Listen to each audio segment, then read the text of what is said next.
Organize os ambientes da sua empresa. De Josete Móveis e Equipamentos para Escritório entende do assunto por estar há mais de 30 anos no mercado. Temos os melhores móveis para montar ou renovar o seu escritório ou escola. Além dos excelentes produtos, oferecemos um ótimo atendimento com profissionais experientes. Venha conhecer e comprovar a qualidade dos nossos produtos. Avenida da Integração 2170 Candelária. Telefone 3206-7483. WhatsApp 999720757. A minha história com Varela Santiago é uma história de superação. Saiu o diagnóstico de Lawane Rebeca, que foi quem iniciou o início, né? O tratamento foi ela. Correu tudo bem, mas só que com 6 meses. A irmã dela, Luane Raquel, que é gêmeas, também apareceu os mesmos sintomas. Mas o futuro que eu vejo para elas é que daqui para frente elas estejam ali também naquele lugar cuidando de crianças.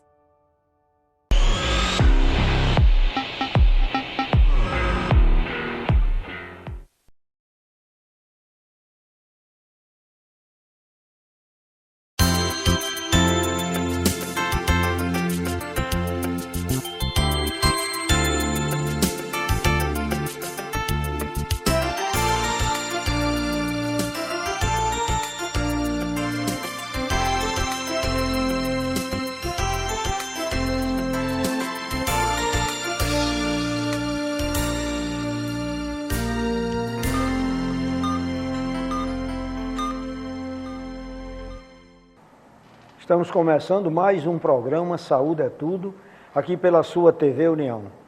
Hoje nós vamos falar sobre fitoterapia. Já algumas vezes voltamos falando aqui sobre fitoterapia, mas sempre nós vamos trazendo assuntos novos, nós vamos trazendo novidades, mostrando coisas da fitoterapia, que era muito importante que isso também fosse divulgado nas faculdades de medicina, que há 46 anos atrás, na Universidade Federal, já se estudava alguma coisa sobre isso, depois parou, há tanto tempo faz, voltou-se a estudar e agora está sendo retirado novamente. Então eu não entendo como é que um médico sai de uma faculdade sem entender o que é fitoterapia. Porque a fitoterapia é tão antiga quanto a história da humanidade, tendo surgido independentemente em grandes partes dos povos, fazendo parte da evolução humana, sendo primeiro recurso terapêutico utilizado, a mais antiga referência conhecida sobre o uso das plantas, data de mais de 600 mil anos. É muita coisa. 60 mil anos é muito tempo. Animais silvestres que dificilmente se enganam ao distinguir plantas tóxicas de espécies alimentares, acredita-se então que, ao observar o comportamento dos animais, o homem pré-histórico descobriria as propriedades curativas das plantas, aprendendo que algumas eram terapêuticas e outras venenosas. Como exemplo, cita-se a observação de religiosas sobre os efeitos excitantes nos herbívoros domésticos que ingeriam cafeeiros selvagens, que é a Coffea arábica. Essa observação promoveu o incentivo e a utilização desses vegetais a fim de prolongar o estado de vigília a que eram submetidas por conta de suas ocupações. Nas referências históricas sobre plantas medicinais, verifica-se a existência de relatos de sua utilização em praticamente todas as antigas civilizações. E bem antes de surgirem as formas de escrita, as plantas já eram utilizadas pelo homem como alimento e ou como remédio. Tiveram sucessos e tiveram fracassos, com curas, com mortes e o desencadeamento de efeitos colaterais em suas experiências com ervas. As primeiras descobertas foram realizadas por estudos arqueológicos em ruínas do Irã.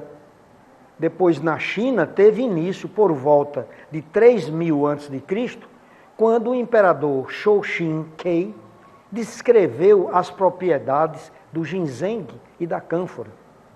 No Egito, muitos médicos utilizavam as plantas como medicamento e consideravam a doença como resultado de causas naturais, não como consequência dos poderes dos espíritos maléficos, que eram mostrados em antigos papiros, datados de 2000 anos antes de Cristo. Em um papiro que data de cerca de 1500 anos antes de Cristo, mencionou-se aproximadamente 700 drogas diferentes, dentre elas extratos de plantas, metais, como cobre, chumbo e venenos de animais de diversas procedências. E foram também mencionadas nesse mesmo papiro fórmulas específicas para doenças conhecidas, e dentre as específicas estiveram na lista incluindo algumas utilizadas por até hoje por fitoterapeutas. Desde 2300 a.C., outros relatos mostraram que os egípcios, hebreus e assírios cultivavam várias ervas e traziam outras de suas expedições. E com elas produziam classes de medicamentos na antiga Grécia. As plantas e seu valor terapêutico ou tóxico também eram muito conhecidos. Segundo autores, Hipócrates, que viveu em 460 anos antes de Cristo, conhecido como o pai da medicina, reuniu em sua obra chamada Corpus Hippocraticum os conhecimentos médicos do seu tempo, com indicações de um medicamento vegetal e o tratamento adequado para cada doença no início da era cristã. O grego Dioscórides, em sua obra De Matéria Médica, catalogou e ilustrou aproximadamente 600 plantas utilizadas em medicina, em que ele descreveu a aplicação terapêutica de várias delas, sendo relatados os nomes apresentados por ele e utilizados ainda hoje na botânica. Essa obra é a principal referência ocidental para a área da fitoterapia. Agora, até o Renascimento, mostrando sua importância, há na Bíblia muitas referências sobre plantas curativas e seus derivados, como o aloés, a mirra, etc.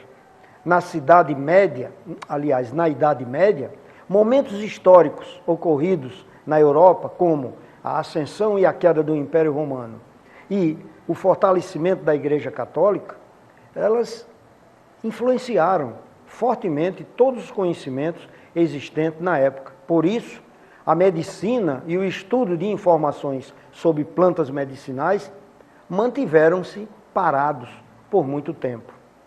Então, vários escritos de filósofos gregos foram também esquecidos e alguns deles recuperados somente no começo do século XVI, por meio de versões em árabes, que foi assim que se tornou obrigatória, na época, consultas às obras de Dioscórides e também de Galeno e Plínio, que relatam-se ainda que a arte da cura teve um grande impulso por meio dos alquimistas, destacando-se entre eles Paracelso, que criou as bases da medicina natural, sendo um dos principais responsáveis pelo avanço da terapêutica. Contudo, a fitoterapia teve maior avanço a partir do século XIX, graças aos progressos científicos na área da química, permitindo a análise, a identificação e a separação dos princípios ativos das plantas, devido à evolução e sofisticação da fitoterapia no decorrer dos anos. O conhecimento das propriedades curativas das plantas não pode mais ser considerado apenas uma tradição passada de operações para a geração, mas como uma ciência que tem sido estudada, aperfeiçoada e aplicada por diversos povos ao longo dos tempos. Assim, é de grande importância a utilização das plantas medicinais, tanto para a medicina quanto para a cultura. Então, isso é uma coisinha que eu gostaria de dizer para vocês, da importância que existe da fitoterapia. E que a gente aqui vai trazer, através dos conhecimentos de nosso professor, Dr. Edivaldo Micali, que é professor da Faculdade de Farmácia, ele farmacêutico, e também diretor técnico e farmacêutico da Officinalis, tão conhecida aqui em Natal.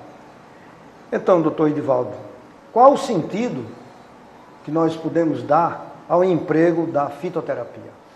Boa noite, professor Fulco. Obrigado pelo convite. É sempre um prazer poder falar da fitoterapia e principalmente daquilo que você também acredita, né? Que a gente pode fazer uma parceria de informação aqui. Olha, doutor, o sentido do uso da fitoterapia, ele é um sentido químico, né? Ou seja, aquilo que está dentro dos produtos, das substâncias, dos medicamentos fitoterápicos, nada mais é do que aquilo que corresponde ao efeito das drogas, né? Mas o sentido exato do uso da fitoterapia foram esses longos anos de informação que foram passados de gerações para gerações.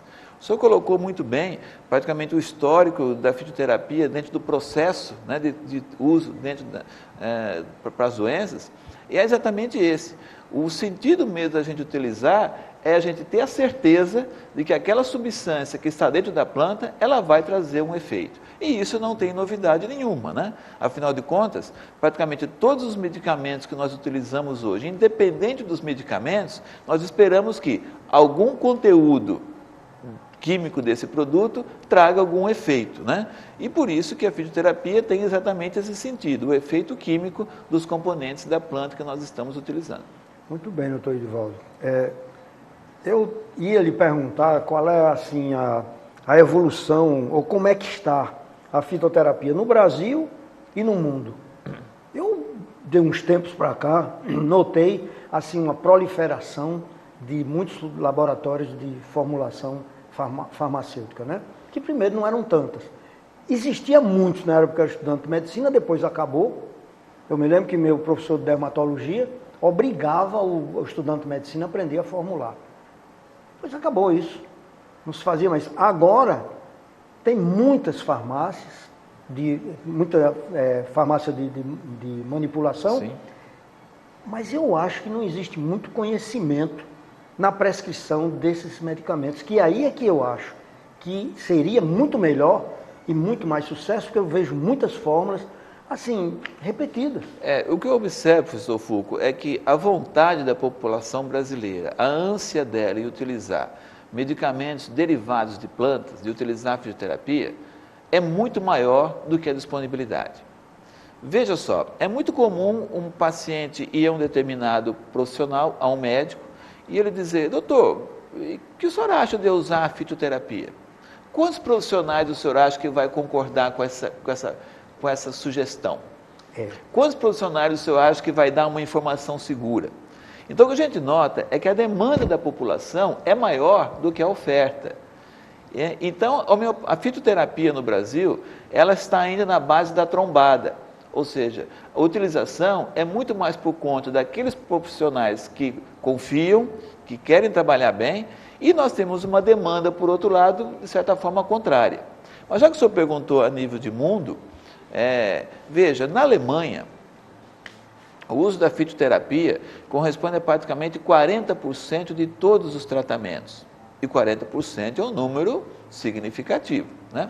Na China, só se usa outro tratamento quando a fitoterapia não dispõe de recurso ou ela tem algum limite e que não pode ser eficaz naquele paciente.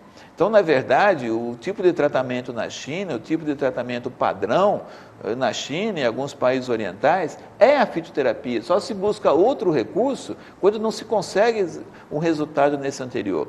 A Europa e os Estados Unidos, eles estão utilizando fitoterapia de uma maneira muito vertiginosa. Então, há um avanço muito grande no mundo. Aí eu lhe pergunto, que diferença tem o cidadão alemão e o cidadão chinês, o cidadão brasileiro, né, que nós não utilizamos, eles utilizam? Será que eles são mais infelizes por utilizar a fitoterapia? O que eu acho interessante é que aqui no Brasil, quem procura a fitoterapia depois de não ter mais conseguido nada com os medicamentos clássicos. Então, às vezes, o insucesso que a gente diz da fitoterapia é porque já ela chega num momento ruim, né? É diferente do que você falou lá na China. Na China o cara procura o produto padrão depois de nada funcionar mais. Exatamente. Aqui se busca mais uma doença crônica, né? E quando na aguda é que a gente tem grandes resultados. Mas quando a gente olha para o Brasil, nós vamos encontrar ainda resultados muito interessantes. O senhor veja que tem evoluído dentro do Sistema Único de Saúde, dentro do SUS, que já faz parte desde o ano de 2006, a fisioterapia está implantada no SUS. E veja, o SUS é o tratamento padrão do Brasil. O SUS é o espelho das formas de tratamento. De maneira que todas as faculdades da área de saúde, e claro, vou incluir aqui a medicina, que o senhor comentou, medicina, elas devem seguir as diretrizes do SUS. Então, se um curso da área de saúde não apresenta, se ele não ensina fisioterapia aos futuros profissionais, ele não está seguindo o nosso modelo do SUS, em que o SUS, ele preconiza que o cidadão, ele tenha a liberdade de escolher o tipo de tratamento que ele quer efetuar. Mas a gente tem avançado porque hoje no SUS existem 12 medicamentos fitoterápicos implantados, existem mais 71 plantas medicinais de interesse do SUS. Então a gente não está do todo perdido, não. Há uma forte tendência da fitoterapia avançar. Mas é preciso que os profissionais de saúde, em especial o médico, porque é ele que prescreve, né, que ele tenha a delicadeza de compreender que a fitoterapia, sim, é uma terapêutica eficaz e muito segura. Eu queria perguntar exatamente sobre isso a você. Por que é que, em geral, os profissionais de saúde, no caso o médico, são tão despreparados, eu acho, para respeitar, entender e empregar a fitoterapia? Veja, professor, é muito comum, quando a gente vai para a prática, a gente reproduzir aquilo que a gente aprendeu, né? Se a gente não aprendeu, se a gente teve um professor, se a gente teve uma formação que já não respeitou, que já não indicou, é muito comum que isso também aconteça na vida profissional. Então a gente reproduz muito aquilo que a gente aprendeu nos bancos escolares, né? Pior ainda é quando houve informação e o profissional, ao ir para a prática, ele renega esse conhecimento, ele renega essa informação. E por que ele renega? Ele renega a favor do capitalismo, né? Porque hoje nós temos os tratamentos fitoterápicos no Brasil, eles correspondem a praticamente 7% de todos os tratamentos que existem, né? Todos os tratamentos que são aplicados. E o valor que isso movimenta é um valor baixo, não é um valor elevado. De maneira que o tratamento convencional nosso, alopático, o químico convencional, ele dá muito mais lucro. E o senhor sabe muito bem o que significa lucro dentro da área de saúde, né? Lucro na área de saúde significa principalmente lucro para quem está produzindo, para quem está comercializando a droga. E obviamente quando a gente fala de lucro, o lucro é maior em medicamentos convencionais, né? Então, acontece que existe o desrespeito, porque fala-se pelos cotovelos, né? É muito comum acontecer isso, né? O profissional fala, eu não uso esse produto porque eu não acredito nele.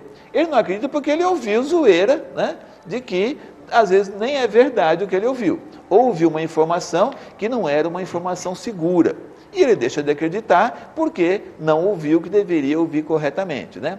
Ele passa a não praticar porque ele é influenciado por outros procedimentos. Então, eu penso que os profissionais de saúde deveriam se inteirar de tudo aquilo que é possível de oferecer para os seus pacientes. E a fitoterapia, não tenha dúvida, que é uma opção muito segura e muito eficaz.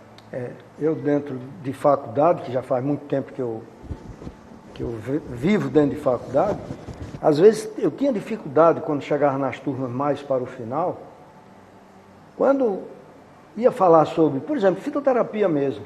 Alguns alunos diziam que lá no começo do curso alguém tinha criticado. E coincidentemente citaram nomes. E um dia foi interessante, quando eu entrei na sala dos professores, houve a piada de dizer, chegou o professor Raiz comigo. E eu olhei para ele, e ele estava junto dele um xarope de guaco. E eu disse, esse remédio é de quem? Ele disse, não, estou tomando, você toma fitoterapia e não acredita nela? Eu devia tomar. Quer dizer, são coisas assim que me levam a pensar que a pessoa critica sem ter conhecimento. Isso dentro de uma faculdade. É comum. Então isso me enerva, eu fico revoltado, chateado com isso, porque eu acho que eu sempre critiquei, mas quando eu critiquei eu fui atrás. E às vezes quando eu vou atrás, aí desculpo que tem alguma coisa que presta. Porque mesmo, como você estava falando aqui há pouco tempo, mesmo quando uma coisa é muito ruim, uma palestra, sempre você vai ter alguma coisa que vai lhe servir. Sempre. Então eu acho que uma faculdade é um conhecimento que se troca informações, os próprios alunos com os professores, a gente troca muita informação. Mas é também obrigação nossa, professor, a gente correr atrás, a gente buscar informação. A gente não pode simplesmente tomar uma decisão e dizer que algo é bom ou algo é ruim só porque a gente ouviu falar, né? A gente tem inúmeras publicações, todos os dias, centenas de trabalhos novos são apresentados mundialmente sobre pesquisas em todas as áreas. A fitoterapia é uma das que nós encontramos mais pesquisas. Então, é obrigação nossa a gente se inteirar, conhecer, saber do que se trata. E o senhor mesmo comentou agora, né? Muitas vezes acaba se usando a fitoterapia sem saber que está se usando fitoterapia, né? E é verdade isso. Outra coisa, o que faz você considerar uma planta ser medicinal e também o que faz você dizer que uma planta medicinal pode ser considerada um fitoterápico? Olha, professor Fulco, considerando os vegetais, a gente acredita que praticamente todas as plantas elas têm algum efeito medicinal. Se não um efeito grandioso, mas às vezes um efeito muito pequeno. Por quê? Porque todas as plantas elas vão ter alguns constituintes químicos em quantidade maior, ou então uma gama muito grande de constituintes químicos, né? Então, elas apresentam um conteúdo muito grande de componentes. Acontece que algumas plantas, elas têm um destaque maior por elas ter alguns componentes que são mais pronunciada a ação deles, né? Então, o que faz uma planta se tornar uma planta medicinal é ela ter sido eleita em alguma situação pelo povo, pelas pessoas, por uma comunidade, por exemplo, né? Como sendo uma planta que teria um efeito grandioso. Vamos pegar um exemplo. Numa região do litoral paulista, numa região da região da Baixada Santista, a população utilizava muito uma planta, na verdade os índios caiçaras utilizavam muito uma planta para dores localizadas. O cara levava um coice de um cavalo, né? Caía, né? Chutavam, batia principalmente os membros inferiores, entorses, né? Dores devido ao esforço físico, utilizavam muito essa planta para uma dor. Até que um dia, um diretor de uma empresa farmacêutica foi jogar futebol na praia, levou um chute na canela e ele não tinha remédio e veio um morador da região, trouxe uma garrafa com a planta dentro e falou: doutor, passa essa planta aqui, esse álcool aqui, que a gente usa muito isso aqui para passar em cavalo, para passar na gente quando a gente tem uma dor, né? A pessoa passou o produto, no dia seguinte estava melhor. Procurou a pessoa, falou: não, doutor, é aquela planta ali que a gente usa, aqui tem demais dela. O cara ficou encantado com a planta, né? Voltou para o laboratório dele, investiu 10 milhões de dólares no produto e hoje o Axé Flan, que é um medicamento produzido pelo laboratório Axé, é o primeiro fitoterápico genuinamente brasileiro que fatura barbaridade no mercado e muitos clínicos, principalmente da área traumatológica, da área óssea, né, prescreve o Axé Flan e nem sabe que ele é originário de uma planta medicinal que veio de uma comunidade indígena que utilizava o produto e que nós chamamos de etnobotânica. A planta já tinha sido eleita como uma planta importante para essa população e que agora levou para o laboratório e virou um medicamento de referência para traumatismo, para dores localizadas provindas de traumas, né?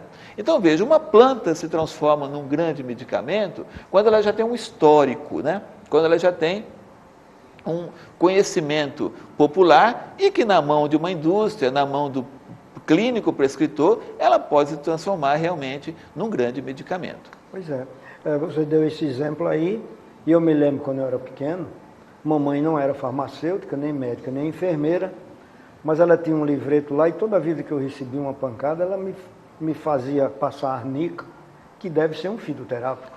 E hoje a arnica, tanto na homeopatia quanto na área fitoterápica, é um medicamento eleito pela maioria dos médicos cirurgiões plásticos, né? Que utilizam a arnica no pré e pós-operatório, com sucesso, o mesmo sucesso que fazia com a sua mãe, ele continua fazendo hoje, né? Pois é. Bom, gente, nós estamos aqui com o professor Edivaldo Micali, que é farmacêutico, que ensina na Faculdade de Farmácia essas coisas que a gente está batendo papo aqui. É a oportunidade que nós estamos tendo de entrar aí na sua casa e levar esse papo para que você sinta mais ou menos alguma coisa parecida com as histórias que vocês têm por aí, só que aqui o papo é mais científico, coisas comprovadas cientificamente para a gente poder conversar com outras pessoas que às vezes têm até uma opinião contrária em relação aos fitoterápicos. Nós vamos fazer uma pequena pausa e voltaremos dentro de 1 minuto no segundo bloco.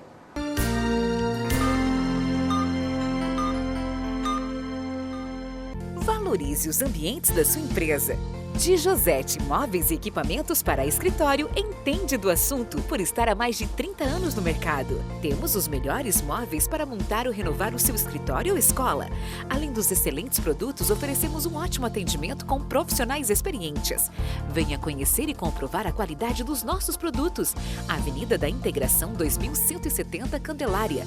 Telefone 3206-7483. WhatsApp 999720757. A minha história com Varela Santiago é uma história de superação. Saiu o diagnóstico de Lawane Rebeca, que foi quem iniciou o início, né, o tratamento foi ela. Correu tudo bem, mas só que com 6 meses, a irmã dela, Luane Raquel, que é gêmeas, também apareceram os mesmos sintomas. Mas o futuro que eu vejo para elas é que daqui para frente elas estejam ali também naquele lugar cuidando de crianças. Otimismo, uma palavra que supera a crise e faz a economia avançar.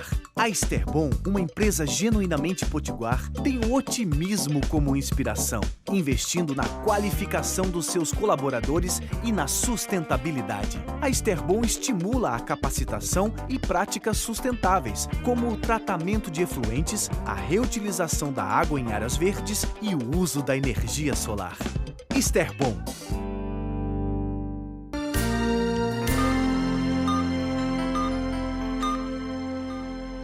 Estamos voltando com o segundo bloco do programa Saúde é Tudo, aqui pela sua TV União. Hoje estamos falando sobre fitoterápicos. De uma maneira geral, os progressos, nós começamos historiando como foi que começou, e estamos no tempo atual em crescente, né, conhecimentos e utilização dessas drogas. Mas ficou faltando você me dizer quando é que uma planta medicinal é considerada um fitoterápico. Sim, professor. No bloco anterior eu comentei sobre o desenvolvimento, o que faz uma planta se transformar numa planta medicinal, e aquele produto que o Laboratório Axé produz, que é o Axéflan, que surgiu de um uso popular, surgiu da planta cujo nome científico é Cordia verbenácea, que o apelido dela, o sinônimo dela é erva baleeira, né? E a partir do momento que uma planta medicinal ela passa a ter uma importância coletiva em termos de resultado no tratamento de doenças, essa planta ela pode se transformar agora em um medicamento.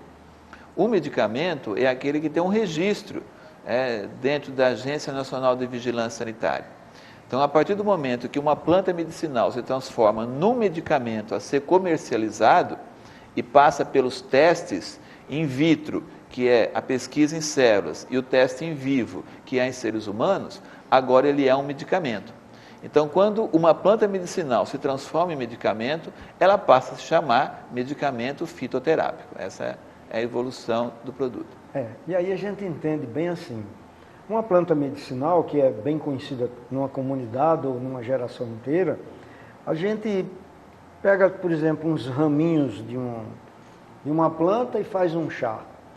Isso é uma planta medicinal. É uma planta medicinal. Porque ali eu não sei a dosagem certa, que não é igual para todo mundo. Eu não sei os efeitos colaterais. Nós chamamos isso de produto de uso tradicional. Isso. Que seria a planta medicinal. Agora, na hora que ela passa por um laboratório que é estudada, que se vê o efeito colateral, a dose ideal, a pesquisa, etc., virou um medicamento. Um medicamento. Que é e ele se chama fitoterápico, isso mesmo. Então eu pergunto a você, vamos falar de algumas plantas medicinais que tiveram, assim, efeitos marcantes na vida da gente? Veja, professor, a gente utiliza plantas medicinais, às vezes, sem ter uma noção de que ela é uma planta medicinal, né? Veja, tem um exemplo curioso que é a Coca-Cola. A Coca-Cola, ela surgiu dentro de uma farmácia, né? O criador da Coca-Cola, ele queria um produto que fosse revigorante, que tivesse um estímulo. E ele criou um produto que tinha noz moscada e tinha coca, que tinha cocaína na composição. Não é essa cocaína que nós falamos dos traficantes de droga, né? É uma outra forma de extração. Então tinha cocaína, tinha noz moscada e tinha álcool. Mas os segmentos religiosos, os puritanos lá de Atlanta, nos Estados Unidos, eles proibiram as pessoas de tomar o produto porque tinha álcool. Então foi feita uma mudança na fórmula, retirando o álcool, e virou o xarope de coca, né? E é um produto revigorante. Daquela época para cá, o farmacêutico que criou a Coca-Cola, que era, portanto, um medicamento, né? A forma tradicional é a mesma, apenas ela foi gaseificada, para dar esse charme, né, do frescor do gás do produto, né? E gelada, claro, né? Mas quando a gente toma a Coca-Cola, a gente está tomando um produto fitoterápico. Obviamente que ele tem outros componentes químicos, que eu não posso dizer que ali ele tem classificação fitoterápica, mas se você for ver no rótulo da Coca-Cola, lá está escrito extratos vegetais. Portanto, é um produto derivado, né? Então veja que é um dos produtos mais vendidos do planeta, né? Quando a gente toma cerveja, cerveja tem o quê? Tem vários componentes, mas tem malte e tem lúpulo, 2 componentes vegetais, né? Quando a gente acorda pela manhã, a gente toma o quê? A gente simplesmente toma um copo d'água e sai de casa? A gente toma um cafezinho. Por que a gente toma café? Porque a gente quer a cafeína. E a cafeína é um derivado, né, de uma planta medicinal.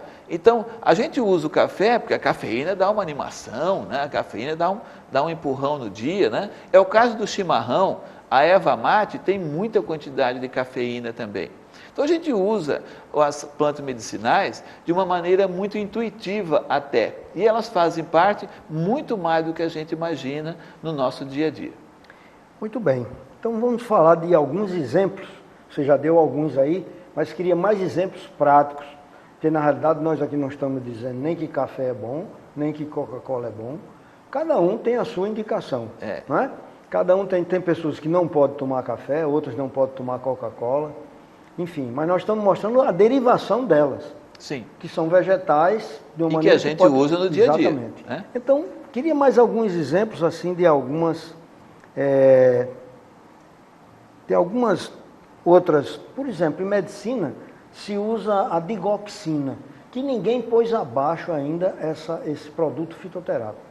A digoxina sempre foi utilizada para insuficiência cardíaca. Um cardiotônico importante. Importante. E ainda hoje, quando nada dá certo, aí voltamos lá para o contrário do chinês. Quando nada dá certo, a digoxina ainda funciona e tem pacientes que tomam isso há muito tempo. Talvez um cardiologista não ficaria nunca sem uma digoxina, né? E é um derivado de uma planta medicinal. E aconteceu a digoxina, foi até um caso curioso, porque uma paciente foi mandada no final do século XIX embora para casa, porque o médico não poderia mais fazer nada para ela, porque o coração dela não respondia. E mandou ela para casa para morrer. Um vizinho, uma pessoa próxima, falou, não, toma esse negócio aqui, que talvez, quem sabe, você melhora, né? A gente nota que os cavalos, quando comem isso, ficam com o coração batendo rápido aqui, com taquicardia, né? Vê se você melhora. Depois de uns anos, a pessoa foi visitar o médico e falou, você não morreu, não? Eu falei, não, doutor, me mandaram tomar uma planta aqui, né?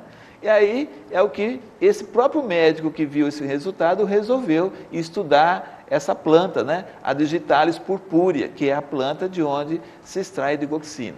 E nós vamos encontrar vários exemplos. Por exemplo, o senhor já consegue identificar um consultório dentário pelo cheiro? Eugenol. Eugenol, né? Então, aquele cheiro do consultório dentário é cheiro de cravo. E é do cravo que se extrai uma substância chamada eugenol, que o dentista coloca dentro do canal dentário para evitar a infecção. Então, o dentista utiliza demais esse derivado, porque o eugenol, derivado do cravo, é um antisséptico excelente, de primeira linha, de primeira ordem, né? Nós falamos aqui também nós temos também o mentol, né? Que o mentol a gente extrai do hortelã. O mentol é um produto importante não só na área de alimento, como também como medicamento. O mentol, ele é um vasodilatador importante, melhora muito o mentol aplicar na pele, né? É um produto super importante também na área fitoterápica. Nós temos o tratamento da malária, que a Organização Mundial da Saúde, ela só libera verbas de uma maneira robusta para os países que tratam de malária, se eles também fizerem tratamento com o quinino, que é extraído da Quina officinalis, uma planta super importante, né? Nós temos a cocaína, onde se extrai componentes importantes e principalmente a cocaína, que tem uma função analgésica muito grande. Só quer ver outro exemplo fantástico, é a importância que está tendo a maconha no momento com a extração do canabidiol, que tem um efeito ótimo, né, em dores como analgésico e também em convulsões. É um produto que tem pesquisas, né, e que tem até a liberação para o uso no Brasil já, e que é um produto assim de uma maneira muito importante. Outro produto, que é a extraída da arruda, a rutina. A rutina tem um efeito fantástico em hemorroides, em vasos frágeis, em varizes, e sai da arruda esse produto. A arruda a gente usa até atrás da orelha para dar sorte, né? Mas a rutina, que é extraída da arruda, a gente utiliza para problemas de vasos. Então, no dia a dia, a medicina usa a fitoterapia de uma maneira muito presente. Só que essa fitoterapia, ela saiu de um uso popular e passou para dentro das caixinhas do remédio, mas está ali como componente fitoterápico. E a gente acredita que entre 70% e 90% de todos os medicamentos existentes hoje, outrora, eles foram derivados de plantas medicinais, ou seja, o conhecimento começou exatamente ali. E nós não podemos deixar apagar isso, não podemos deixar de dar essa importância. E o problema que a gente tem num programa como esse é que às vezes o brasileiro, ele pega um negócio assim voando. Então, às vezes, é que nós falamos de um bocado de coisa aqui. Inclusive, me lembrou um fato de um paciente que chegou no consultório que um dia ouviu falar isso que você falou sobre a maconha. E ele era um clássico usuário e chegou no consultório muito doente de outras coisas, por ele fazer uso daquilo. E eu disse para ele, olha, estamos fazendo pesquisa agora para maconha, para o glaucoma. E vai dar certo. Agora, é uma parte da maconha que vai ser utilizada nisso. E não ele pegar um cigarro de maconha e fumar, que tem 1000 efeitos colaterais. Sim, é justamente da planta, a planta medicinal e o fitoterápico. Isso. É o que Paracelso colocou muito claro. O senhor falou de Paracelso, eu sou fã de Paracelso. Que a diferença entre medicamento e veneno está na dose, né? Então, os ingredientes extraídos do vegetal, eles vão ter o seu efeito muito diferenciado do que o próprio produto total. E você esqueceu de falar num produto que já está atravessando o século, que é a aspirina, né? Sim, sim. Aspirina é o nome de marca, né? É o nome de fantasia. E que, na verdade, o que foi extraído de uma planta chamada salgueiro, no final dos anos 1800, que é o Salix alba, foi o ácido salicílico. O ácido salicílico foi modificado quimicamente e foi criado o medicamento aspirina, que é o ácido acetil salicílico. Então é realmente um carro-chefe, né? Um medicamento, uma substância, o ácido acetil salicílico, que tem mais de 100 patentes dela. E o nascedouro dela foi de uma planta, né? Então eu acredito até, professor, que a importância que as plantas têm, nós não podemos negar, mas ainda é uma surpresa muito grande esse segmento. Cada vez nós estamos descobrindo coisas fantásticas, né? Nós temos uma planta aqui no Nordeste, que ela é conhecida como flor de seda. E laboratórios italianos já levaram essa planta embora, já patentearam os seus componentes e ela está sendo utilizada no Alzheimer.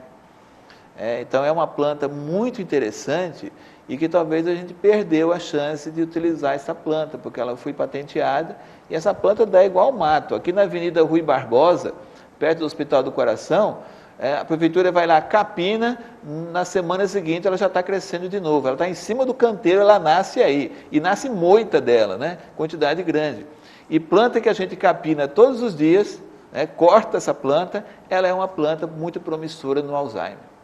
Você vê, né? Então são coisas que a gente está conversando aqui para se entender que tem medicamento e tem um remédio. Que num programa aí nós falávamos sobre isso. Sim. E era até bom que você lembrasse novamente o que é remédio e o que é medicamento. O remédio, assim, um beijo pode ser remédio, né? Mas ele não é medicamento, né? O medicamento é quando ele tem um componente que ele é conhecido, que ele é identificado, que ele é certificado, que ele realmente pode ter um bom efeito, né? Então a gente evita de usar a palavra remédio, não está errado, né? Mas o nome correto é medicamento. E também não é correto utilizar medicação, né? Eu vou falar, estou tomando uma medicação. Não, estou tomando um medicamento, né? O medicamento é exatamente um produto que tem uma finalidade terapêutica. E o nome assim, se a gente for ao pé da letra, né? Remediar. Remediar. Está remendando, ajeitando, não é o ideal. O correto seria a gente fazer uma curandear, né? A gente curar, né? O correto seria curar. Pois é, uma outra coisa que está no programa e eu queria aproveitar, já que você está aqui com a gente, existe um outro produto também que o pessoal do interior que está assistindo aqui o programa deve ficar muito satisfeito, porque estamos falando a linguagem deles. É o quebra-pedra, né? Sim. Que ele, ultimamente, está sendo utilizado cientificamente. Sim, se eu ver o quebra-pedra, professor, é uma planta muito curiosa. O nome dela, quebra-pedra, é mais devido a onde ela nasce, ela quebra a pedra da calçada onde ela nasce. Porque a nível de sistema urinário, de rins, bexiga, ela não vai conseguir quebrar a pedra, né?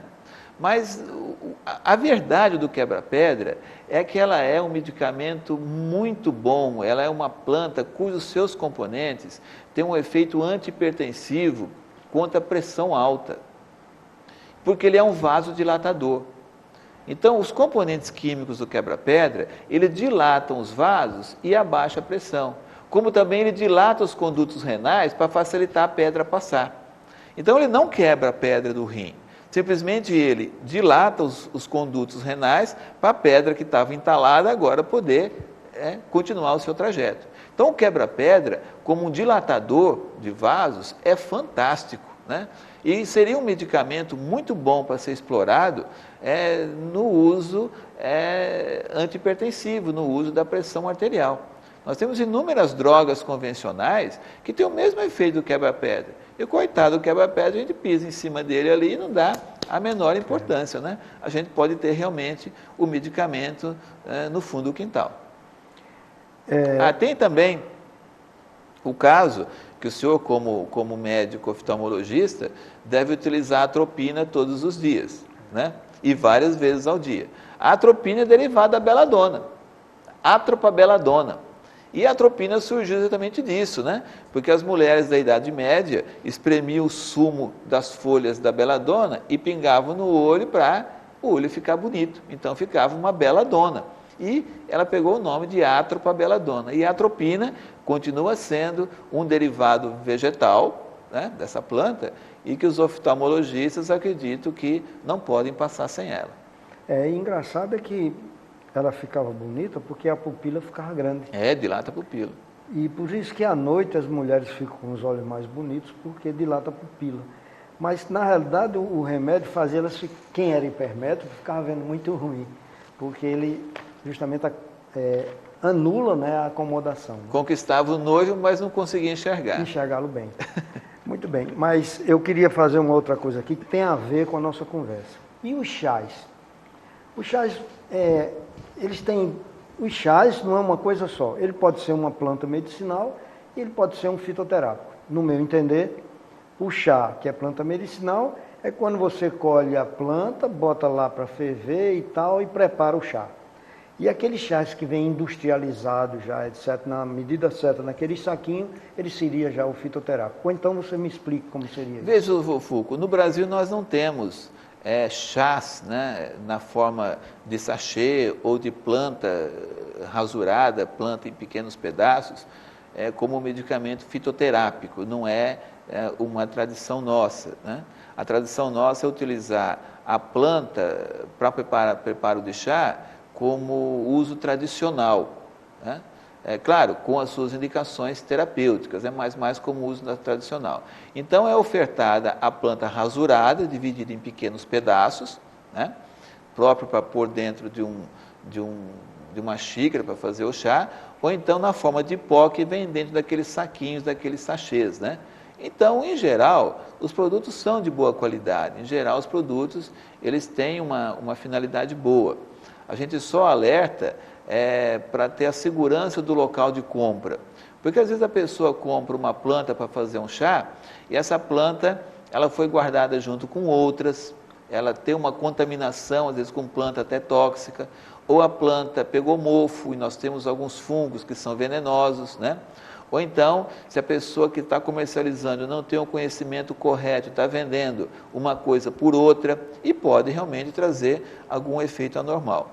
Mas os chás, ele tem a sua função sim, eles podem trazer um bom efeito. Eu faço um alerta que muitas vezes, até profissionais de saúde falam para o seu paciente, você está tomando chá, então você pode tomar igual água. Não, chá a gente toma igual medicamento, toma igual remédio. A gente toma 2, 3 vezes por dia. Não é porque você fez um chá de quebra-pedra, um chá de espinheira santa, que você vai tomar 2 litros dele por dia, né? Você vai tomar 1 xícara, 2, porque ele é remédio, né? E chá também a gente faz, prepara o chá no momento de tomar. Essa história de fazer 1 litro, 2 litros de chá pela manhã, guardar na geladeira para tomar ao longo do dia, às vezes que esse produto está sendo tomado, que é mais distante do momento que foi preparado, perde praticamente toda a função. Ou seja, quando a gente prepara o chá, a gente faz uma extração e esse extrato vai para a água. E no decorrer do dia, no decorrer do tempo, ele sofre modificação e ele passa a não ter mais aquela finalidade terapêutica que ele tinha quando estava fresco, perto do momento do preparo. Veja como é importante, nós podíamos fazer se nós quiséssemos, faríamos um programa só de chás. Dá para fazer, a gente faz um chá aqui. Porque inclusive, o chá verde, por exemplo, um tipo de chá, só o chá verde, quantas indicações terapêuticas tem? E realmente funcionam. E algumas contraindicações também, né? Sim, o chá verde é uma planta fantástica, ela tem uma quantidade de cafeína, quantidade de polifenóis muito importante, né? O chá verde, é ruim a gente falar assim de terapia anti-envelhecimento, né?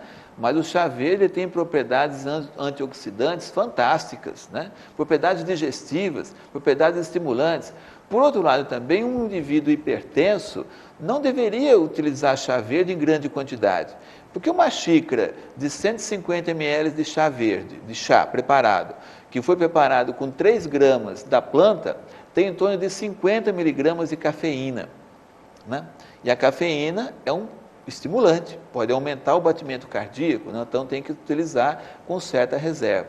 Então é o lado bom e o lado, né, que deve-se ter o controle do produto. Não que o produto seja ruim, mas ele merece respeito. E é por isso que eu acho que o profissional, o médico, no caso que eu falo aqui, ele deve conhecer essas coisas, porque às vezes o paciente pergunta a ele e ele não sabe. Ou então o paciente, professor, ele veio ao consultório e ele não lembra de falar que ele está usando determinado produto.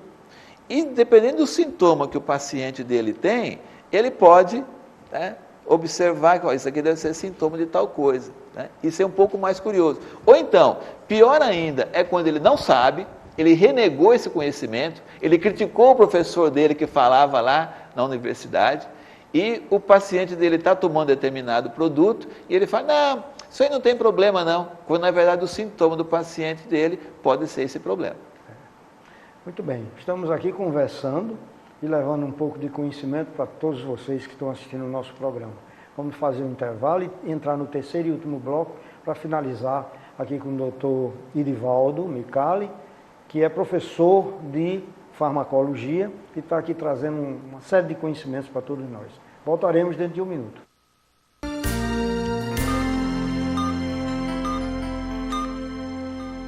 Valorize os ambientes da sua empresa. Dijosete Móveis e Equipamentos para Escritório entende do assunto por estar há mais de 30 anos no mercado. Temos os melhores móveis para montar ou renovar o seu escritório ou escola. Além dos excelentes produtos, oferecemos um ótimo atendimento com profissionais experientes. Venha conhecer e comprovar a qualidade dos nossos produtos. Avenida da Integração 2170 Candelária. Telefone 3206-7483. WhatsApp 999720757. A minha história com Varela Santiago é uma história de superação. Saiu o diagnóstico de Lawane Rebeca, que foi quem iniciou o início, o tratamento foi ela. Correu tudo bem, mas só que com 6 meses, a irmã dela, Luane Raquel, que é gêmeas, também apareceram os mesmos sintomas. Mas o futuro que eu vejo para elas é que daqui para frente elas estejam ali também naquele lugar cuidando de crianças. Otimismo, uma palavra que supera a crise e faz a economia avançar. A Esterbom, uma empresa genuinamente potiguar, tem o otimismo como inspiração, investindo na qualificação dos seus colaboradores e na sustentabilidade. A Esterbom estimula a capacitação e práticas sustentáveis, como o tratamento de efluentes, a reutilização da água em áreas verdes e o uso da energia solar. Esterbom.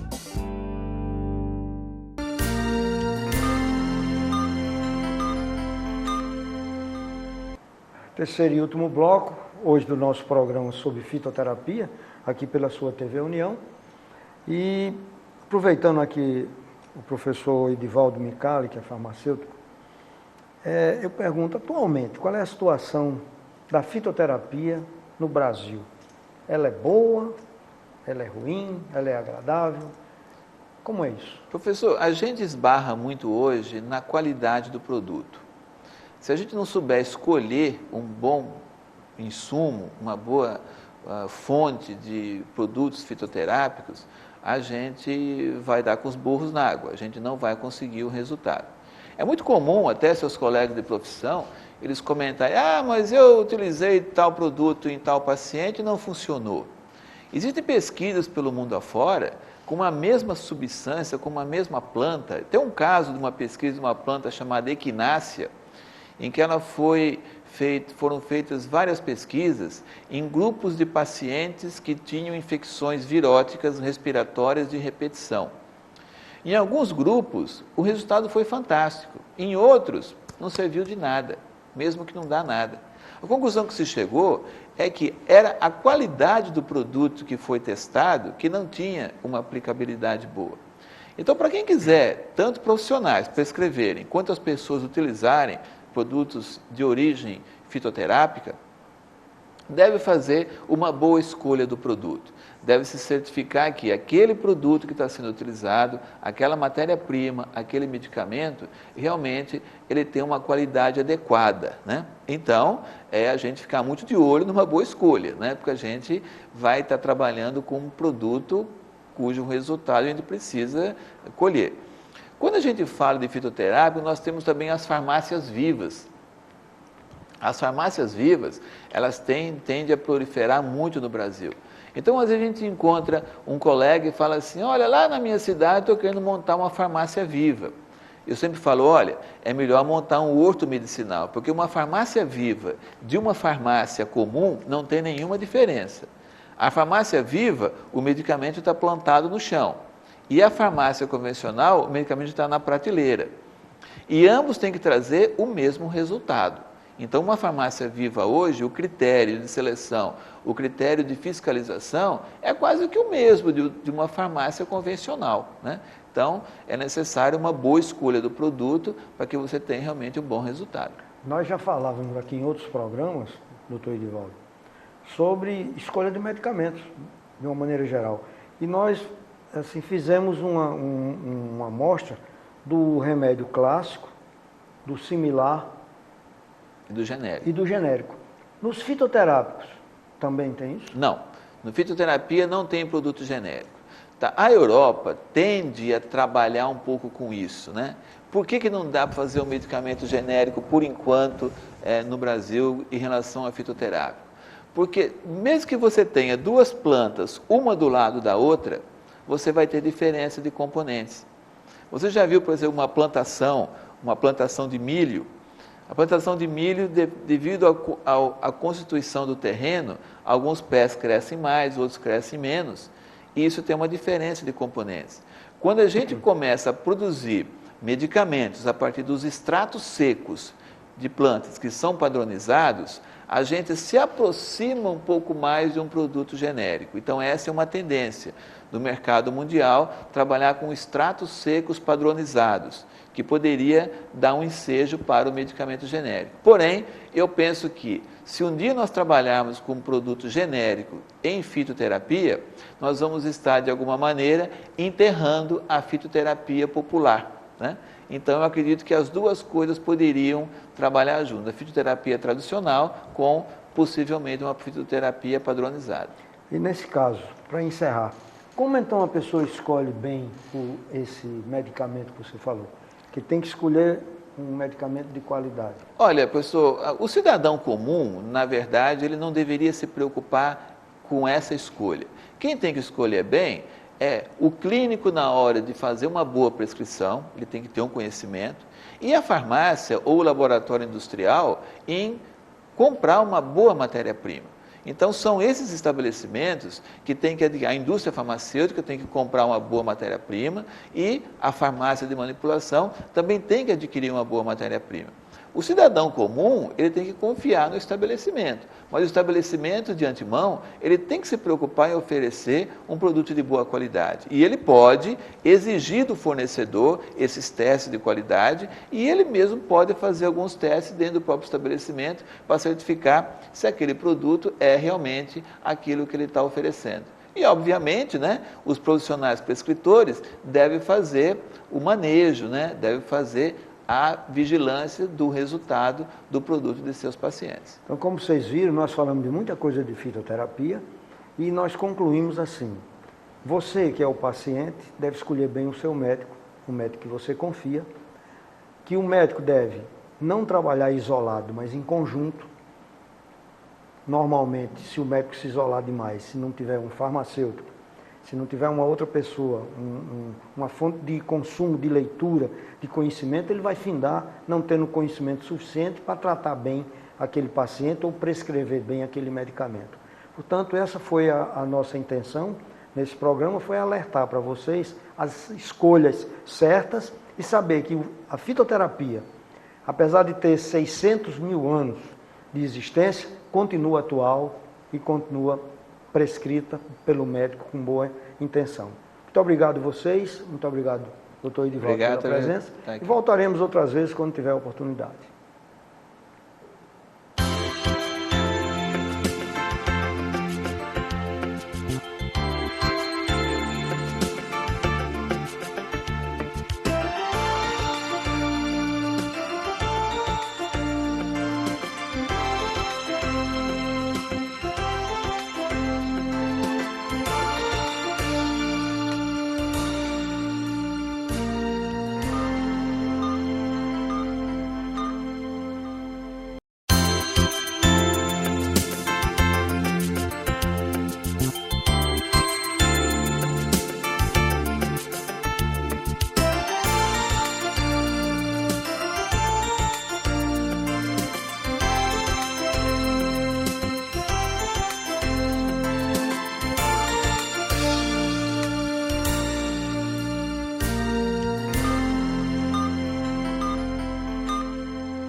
Valorize os ambientes da sua empresa. De Josete Móveis e Equipamentos para Escritório entende do assunto por estar há mais de 30 anos no mercado. Temos os melhores móveis para montar ou renovar o seu escritório ou escola. Além dos excelentes produtos, oferecemos um ótimo atendimento com profissionais experientes. Venha conhecer e comprovar a qualidade dos nossos produtos. Avenida da Integração 2170 Candelária. Telefone 3206-7483. WhatsApp 999720757. A minha história com Varela Santiago é uma história de superação. Saiu o diagnóstico de Lawane e Rebeca, que foi quem iniciou o primeiro o tratamento foi ela. Correu tudo bem, mas só que com 6 meses, a irmã dela, Luane Raquel, que é gêmeas, também apareceu os mesmos sintomas. Mas o futuro que eu vejo para elas é que daqui para frente elas estejam ali também naquele lugar cuidando de crianças. Otimismo, uma palavra que supera a crise e faz a economia avançar. A Esterbon, uma empresa genuinamente potiguar, tem o otimismo como inspiração, investindo na qualificação dos seus colaboradores e na sustentabilidade. A Esterbon estimula a capacitação e práticas sustentáveis, como o tratamento de efluentes, a reutilização da água em áreas verdes e o uso da energia solar. Esterbon,